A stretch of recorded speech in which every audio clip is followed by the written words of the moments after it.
And now our friend Bill Valier from the Endangered Animal Sanctuary, and today he's brought us an iguana. Hi, Bill. Hi, Russell. Weird, isn't he? I keep on staring at him myself. How'd you get it? This little guy, we got a phone call from a little old lady who said there was a dragon in her tomato patch. And when I went out, there was a little dragon in her tomato patch, this little guy. So he was somebody's pet, and he got away. It does look like a dragon with all those spikes on its back. Yeah, in the horror movies, this is what they use for those silly things you see, where they're grabbing people and all that kind of stuff. This is what they use. Or he comes from South America and down, and you can touch him, in Mexico. And this is what I'm pulling this out for. This is a little boy. And when he wants to attract the girls, he puffs this all out, and she thinks it looks pretty terrific. So she comes flying for miles around. He also uses it to make himself look a little bit bigger for the other guys so they won't fight him. And all this ornamentation on the back helps him that way, too. This one's weird because I've never seen one at the camera can see with all this color on it. I've never seen one quite like that. Kind of like camouflaged. Yeah.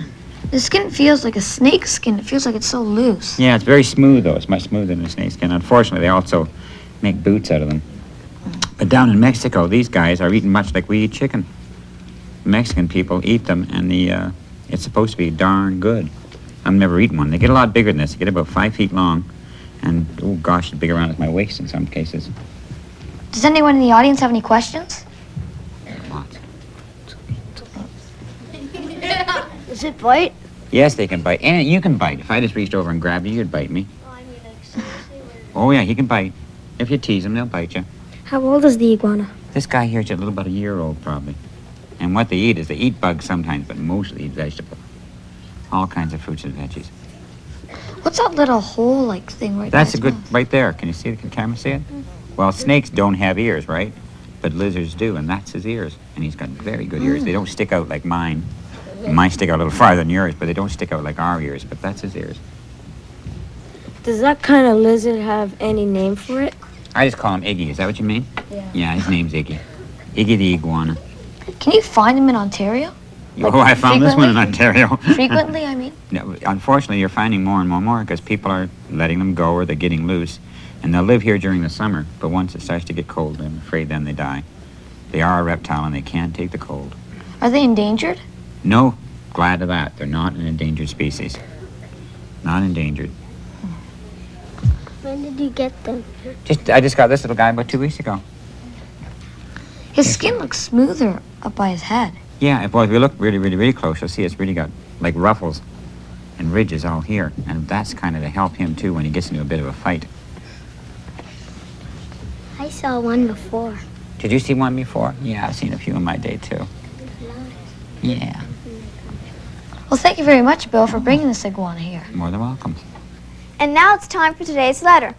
This one's from a boy named Saul Tarantino, who is 9 years old, and thinks that if we don't stop messing around with nature, we are going to ruin the earth and make it a place where people can't live. He thinks people should leave animals alone, the way God made them. What do you think, Russell? Well, rather than give you our opinion, Saul, let me tell you a story. In a place in Africa, the people were having some trouble with leopards. So they got together and went out and killed all the leopards, thinking this would solve their problem. Well, within a year, the place was crawling with baboons. Now, they're much smarter than leopards and can get into a lot more trouble. The only thing that kept the baboons away from the place where the people lived were the leopards. So, to solve the problem, the people had to go out and get some leopards and put them back where they came from. All of a sudden, the baboons disappeared. Personally, I think Saul is right. We should listen to that old saying, don't mess with Mother Nature. Well, to answer your letter, maybe we should leave things the way they are. The next animal we're going to learn about lives in the sea most of the time. And it's not a fish, but that's close. There's just got to be one in here. Maybe you can help by telling me what I'm looking for. It's not a seal, but it lives in the sea. And if I said it didn't, I'd be lying. It must be a sea lion. You got it, and so did I. This is a little sea lion, and I'll give it to somebody who can tell me one of the big differences between seals and sea lions. Okay, yell it out for me. They have ears. Right, and I think you got it first. Now, let's go and see what Russell and Melissa can find out about seals in the Kangazoo Club book. Sea lions and their cousins, the fur seals, have ears, while true seals do not. The animals we all see in circuses doing tricks are almost always sea lions. California sea lions seem able to learn complicated tricks easily and adapt best to captivity. Sea lions eat squid, seabirds, and shellfish and are excellent divers, able to stay underwater for a long time and swim very fast. They also move rapidly on land. When they leave the water, they can do so with enough power to jump onto a 5-foot wall.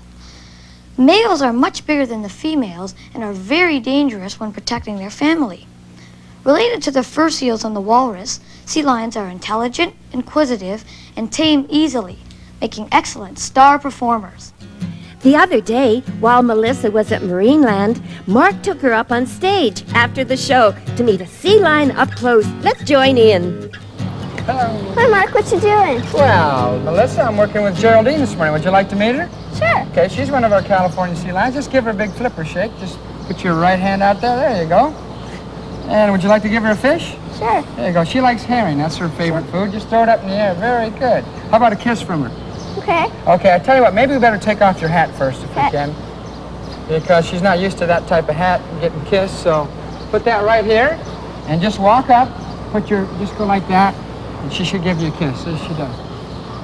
Ah, very good. There's a big kiss. You want to feed her another one? Okay. Okay, just throw it up in the air. Now, Geraldine's about 7 years old, and she's been at Marineland for about 6 years, and she's a female. How about a few more behaviors? How about a game of beach ball? Okay. Okay. Step back just a little bit. She's just learning this one. She'll bring her tail up in the air. Okay. She should catch the ball and bring her tail up in the air, and just raise your right hand up in the air, okay? Okay. Geraldine, you ready? You ready? Okay. Try it. Way up there. Now get her tail up in the air. Okay, very good. Now catch the ball. Oh, good one. Geraldine, are you smart? Yeah. Now here's another one, is the no. You take your left hand and put it like this. See what she does. She's just shaking her head no. She'll do anything for a fish this morning. She's quite a clown. You want to play beach ball again? Sure. Geraldine. Now go ahead and throw it up. She's watching you. She just... Oh. See, she likes to catch it and do this. That's what she does in the show, too. Okay, you ready to throw a fish? Sure. Okay, we feed basically 2 types of fish, and you've been feeding them this morning. This is herring. Now, we cut it up for the sea lions, because if you fed them 1 fish every time, it'd only take 4 or 5 fish, and they would be full already. So we cut it up into smaller pieces. Want to feed her a couple more? She's waiting for it here. Throw it up in the air. Good. Now, I want to give her another pet. Rub her down for a second. Yeah, she likes that. She's so soft. They are very soft, especially when they're wet like this. See, she has her own private pool in the back where she swims around during the night and between shows. Why are her ears so small? Well, because there's a couple reasons. Probably through nature, they had great big ears and swimming through the water, they sort of get in the way. So they're very small, and that's another difference between a sea lion and a seal. If this was a seal in front of us, well, that's one of our other new sea lions. We just got into Marineland a couple months ago, and I think he's ready for breakfast this morning too. Anyway, that's one of the differences between a seal and a sea lion. A seal would just have a very small hole on the top of their head, just where you would think they would be. But the sea lions have a small ear, just like you can see here. Notice the long whiskers. Yeah, you pretty girl? You are. Okay. What are their whiskers for? Well, actually, they use them in exploring their territories, or when they're looking around. Geraldine, they can actually take them and feel things with them. And one of the things we notice when they're playing beach ball, a lot of times they'll actually use those flippers to help them balance the beach ball up in the air. Is that right, girl? Yeah? How long does it take her to learn tricks? Well, that depends on the trick. Some of the behaviors or tricks only take maybe a day or 2. And some of them could take a month or so, depending on the particular behavior. We have one that we do in the show that the trainer worked on all winter long, and it has to do with her actually getting on top of another sea lion and putting her flipper up. So that took 4 or 5 months. So it depends on the behavior. Is that right? Yeah? Okay.